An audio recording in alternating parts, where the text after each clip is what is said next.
Good morning, good afternoon, good evening from wherever you are listening and looking and viewing this presentation. My name is Ralf Pfeffer.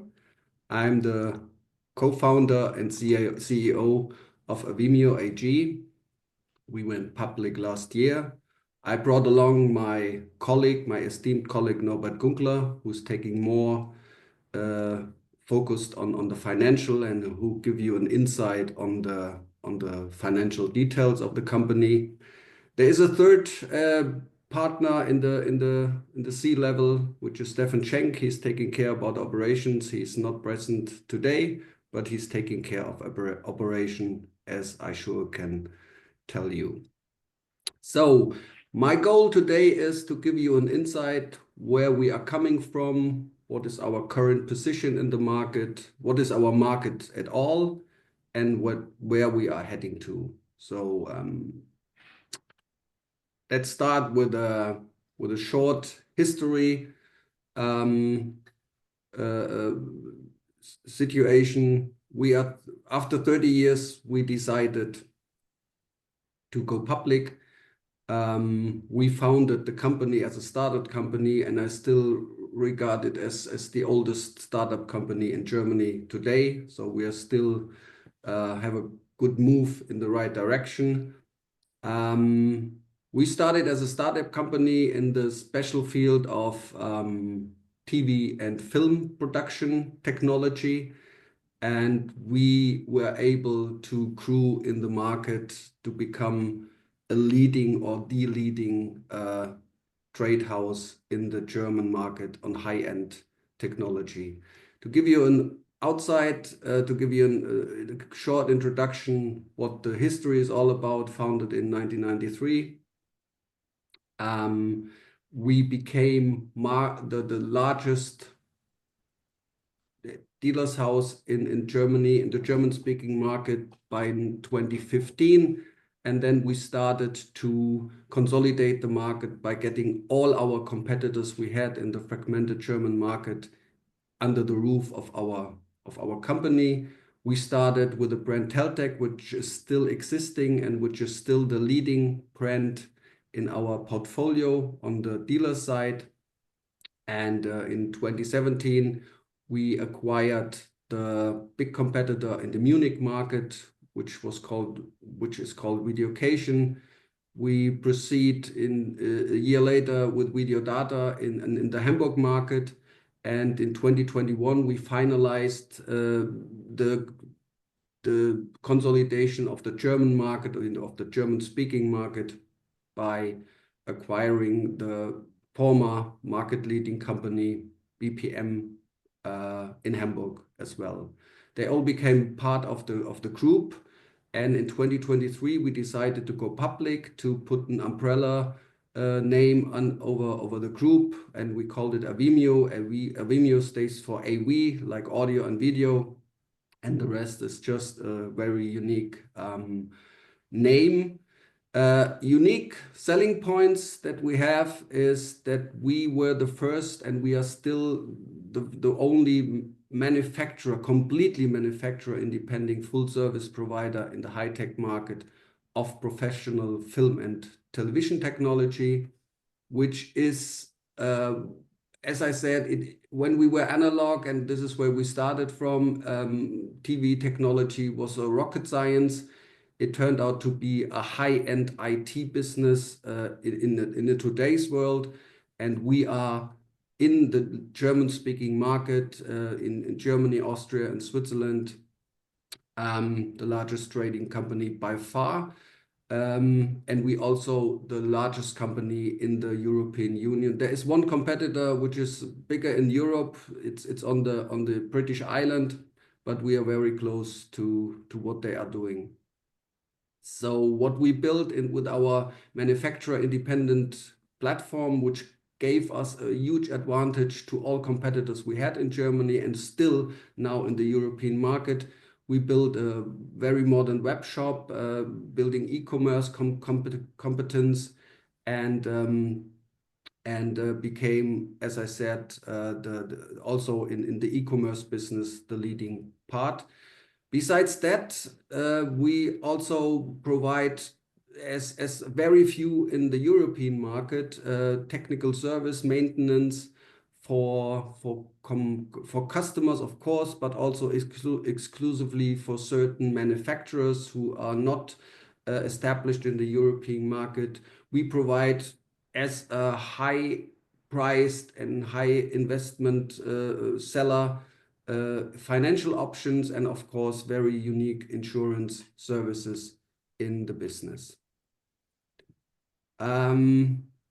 Our goal is to grow our business from 100 million, where we started being public, to 1 billion. This sounds very ambitious, but we come up with a clear defined target listed where all targets which are on this list are pre-negotiated, and it sums up to a total of almost 1.4 billion euros. So our goal is to do in the European market what we did in the German market on our own steam, to get things together, because you need to understand that the market we are in is not only a high-tech market, but it's also very highly fragmented in terms of that there are a lot of small players working in niche markets, working in small markets. And let me put it this way: competitors, the market leader of the Dutch market, they told us they don't have a market as big to provide a web shop what we already have, and which is international usable. So our goal is to grow the market by still acquiring other companies and have a clear e-commerce strategy to increase our numbers. We have two pillars which makes us quite unique. So traditionally we come from the e-commerce and the retail partner, but going public, we had not only the idea to grow our business in quantities, but also in qualities.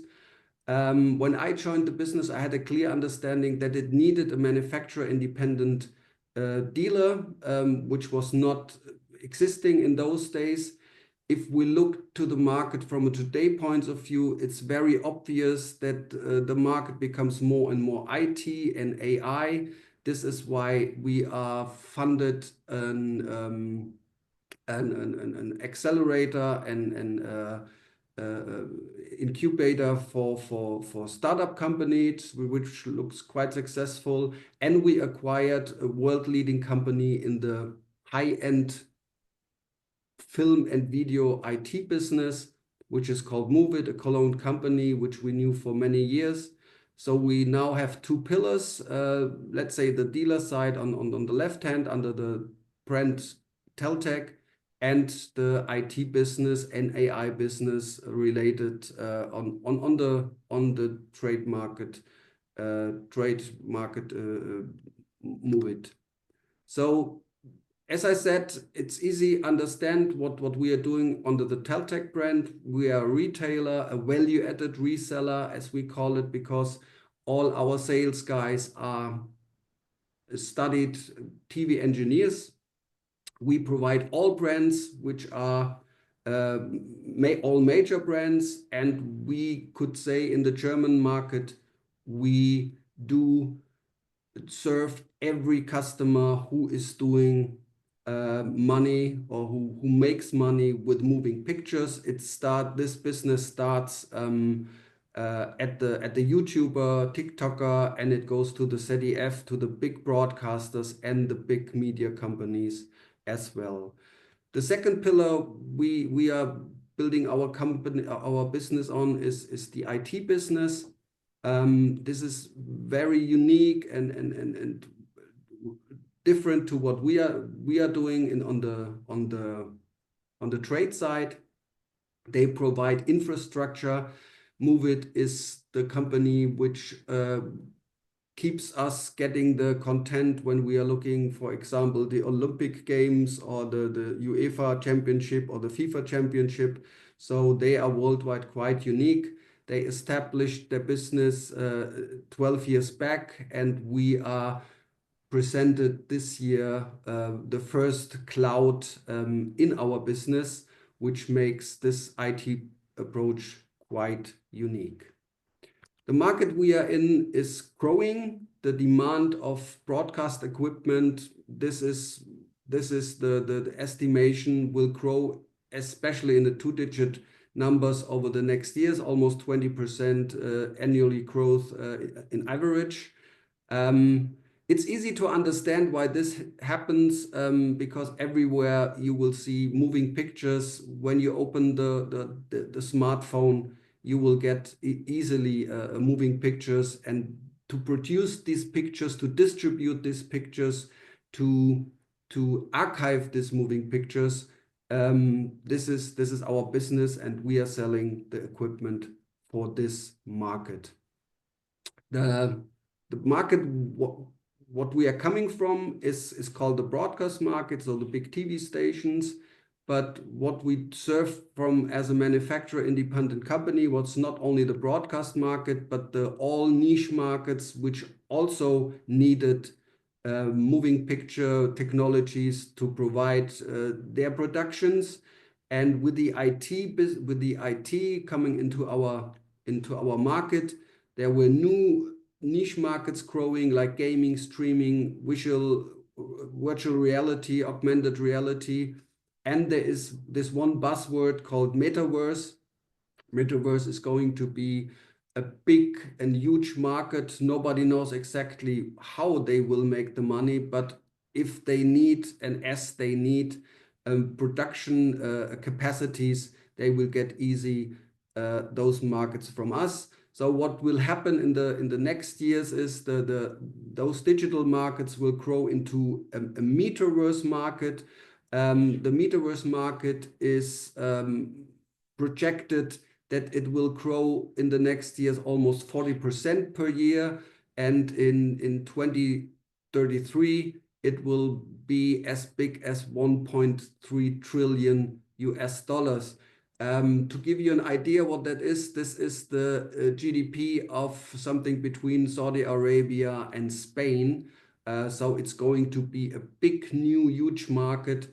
And with our technology, with our high-tech technology, with our IT orientation, we are quite in the middle of this growing market. So what will end up? All those markets will niche into one big moving picture market. And this is the market we want to dominate in the near future. And this is the market where we have a quite unique standing in the German-speaking market. This is a market where we are very well networked in the international fields.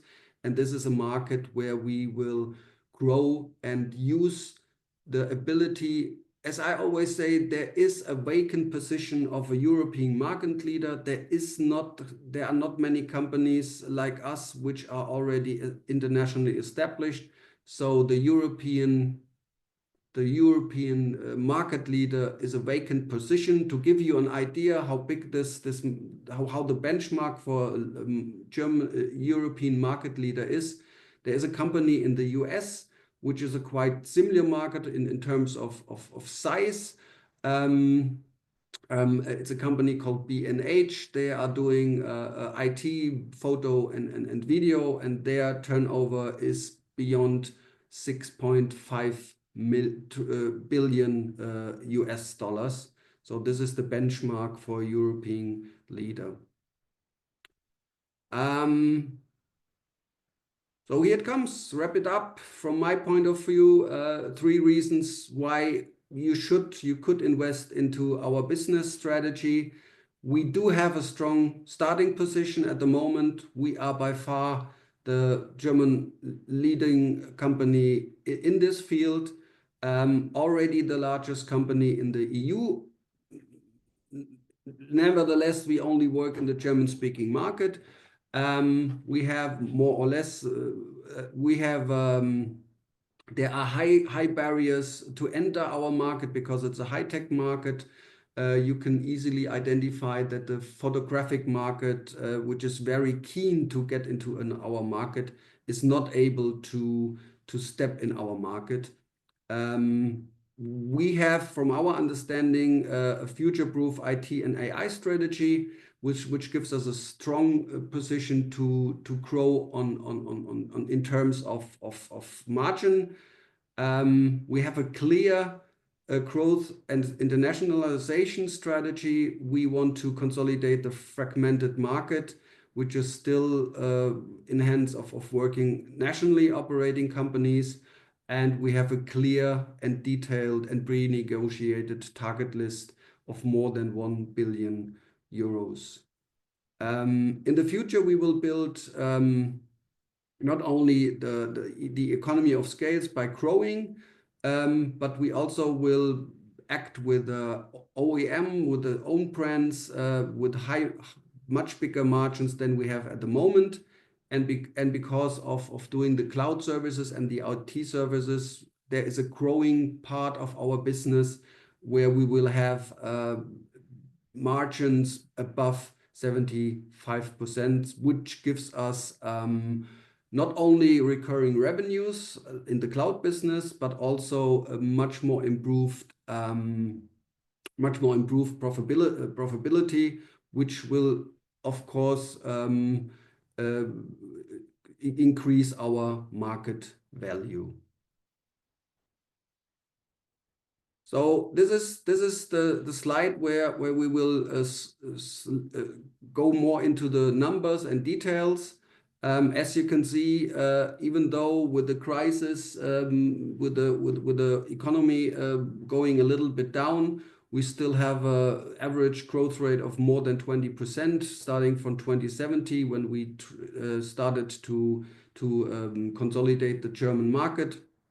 We are still in a strong market position, even though the demand on high investment goods are a little low. But as always, when this crisis will be over, there will be an effect where the demand will be bigger. And I always say, if there were no crisis, we weren't in the position we are today.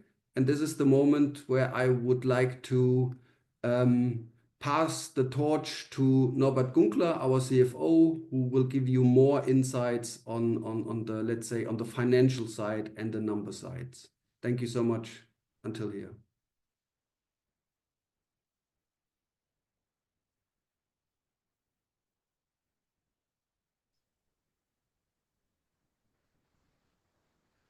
So, my name is Norbert Gunkler. Good morning to everybody.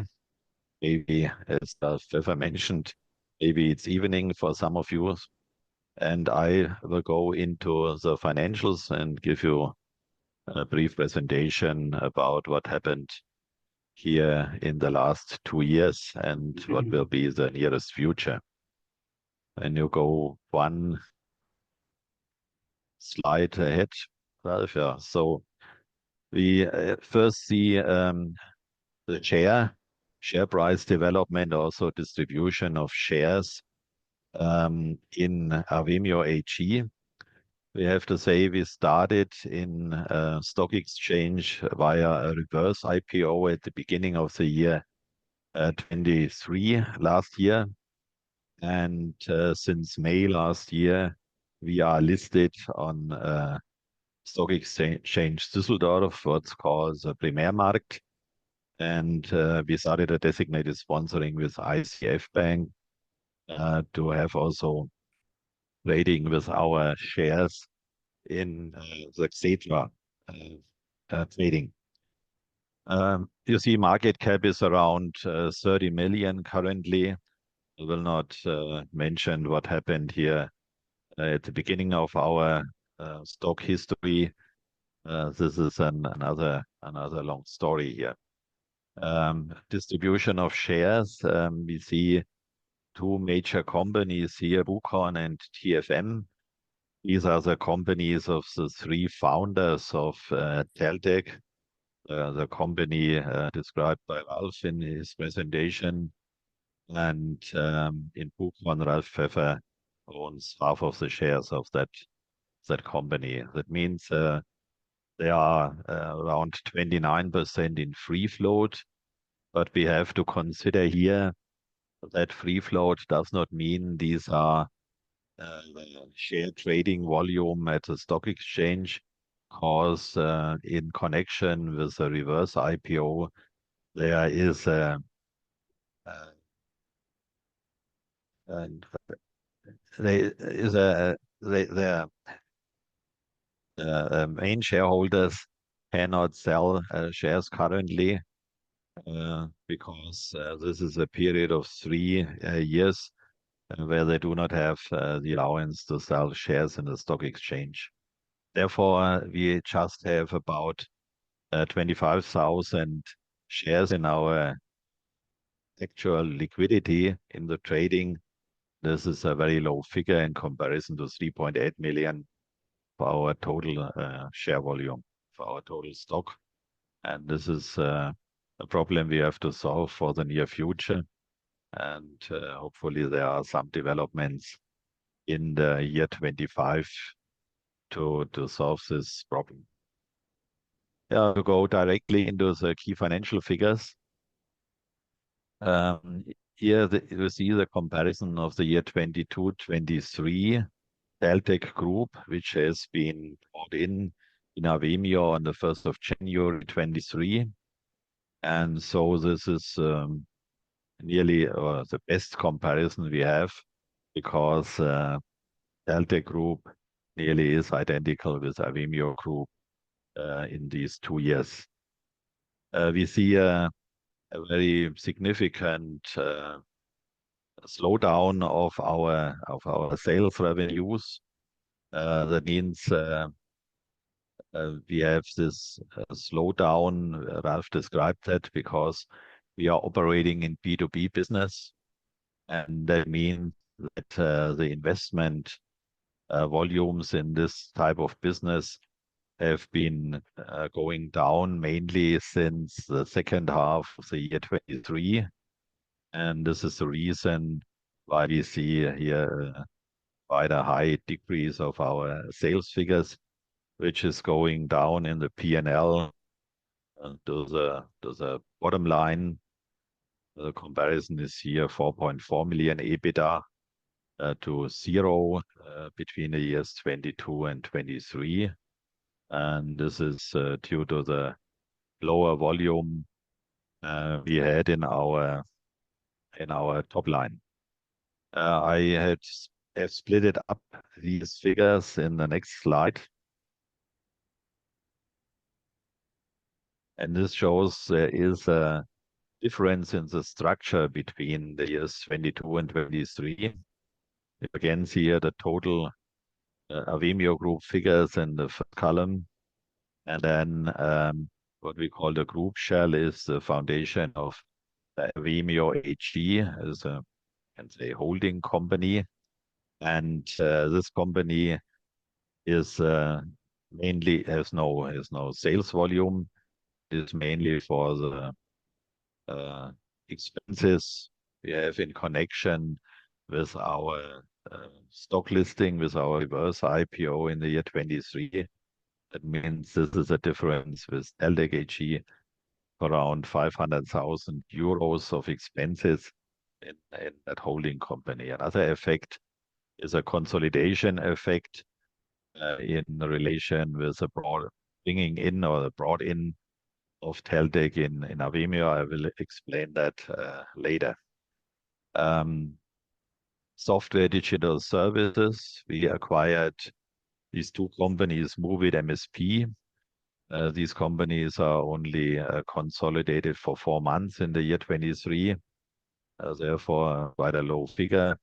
And there are a number of startup companies which we acquired in the year 22, here in the other column. And this means that with these two effects, we have more than 1 million negative in the EBITDA line, because this is a quite significant change to the other chart. So coming to the balance sheet, we have 11 million in goodwill, which has been increased between the year 22-23. This will be explained in the next chart. This makes a major difference here. and we have a equity ratio which has been going up from 40 to 52%. A major reason is here that the brought-in of the Deltic AG generated a goodwill, which brings us a positive effect on our share capital. So in the next slide is a brief explanation about that, what happened in the equity part of the balance sheet. And we see when we start on the right side with a figure of 23.4 million. This was a very conservative valuation of Deltic AG. Was a brought-in number, and we had on the other side about 12.1 million of equity in the connection with the bringing in of the company. So that makes a difference of 11.3 million, which is a goodwill you've seen on the other side of the balance sheet. And this 11.3 million explains what happened regarding the depreciations. And the depreciation is going up, therefore, with about 1.1 million per year, because the depreciation period for that goodwill is 10 years. And this is effect of the consolidation of these two companies. Just a brief look on our working capital figures, which is very important for a dealer, for a trading company. You see here the two KPIs, the stock turnover and the day sales outstanding regarding inventories and receivables. There's a turnover of more than 5. That means 5 times turning of the stock per year, which is a quite good figure for a trading company, especially in the B2B business where we are working in. And day sales outstanding with about 17 days is very good, because that means within half a month we collect all our receivables in average. So coming to the last slide is a brief look on the year 24 for the first half year. We see that with a sales volume of about 45 million euros, we are still in this crisis of the B2B market in our business. And that means there has been no improvement in comparison to the second half year of the year 23. And this brings us to a number of an EBITDA of minus 1.6 million. But in the end of the year 23, we have started a restructuring program to save expenses in all our trading companies. And therefore, we expect for the entire year of 24, about 90 million of sales volume and break-even result regarding the EBITDA figure. And we see that this restructuring program is on a good track, and therefore we are optimistic also for the year 25 to come back to better financial results. Thank you. So hopefully we are not too much over time. You finished perfectly on time. Sadly, there's no time for questions though, but Norbert and Ralf, thank you very much. Thank you.